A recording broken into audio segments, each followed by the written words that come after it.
The market profile basically shows you where 70% of the volume for the previous, in this case, week was. So this is the settings I have for market profile. We can see here higher time frame weekly. So there's weekly, daily, and all the lower time frames as well.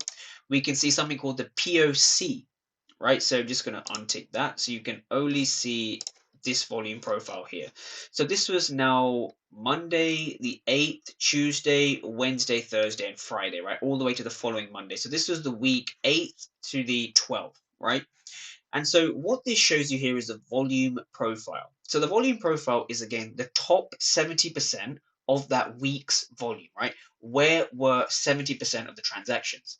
70% of the transactions for this week here were between this level, this price, so 6,926 down to about 6,875. So this is 70% of the volume right here. Now, this yellow line here is arguably the most important line. This is what we call the point of control or the POC, right? So I don't want to throw all these fancy terms, but basically what the POC represents is where most of the volume was transacted, right? So where was the highest point of volume for that week, right? Where was the highest point of volume for that week? And so the reason the volume profile is so important is because it shows you where you want to be trading from and where the price is most likely to gravitate towards.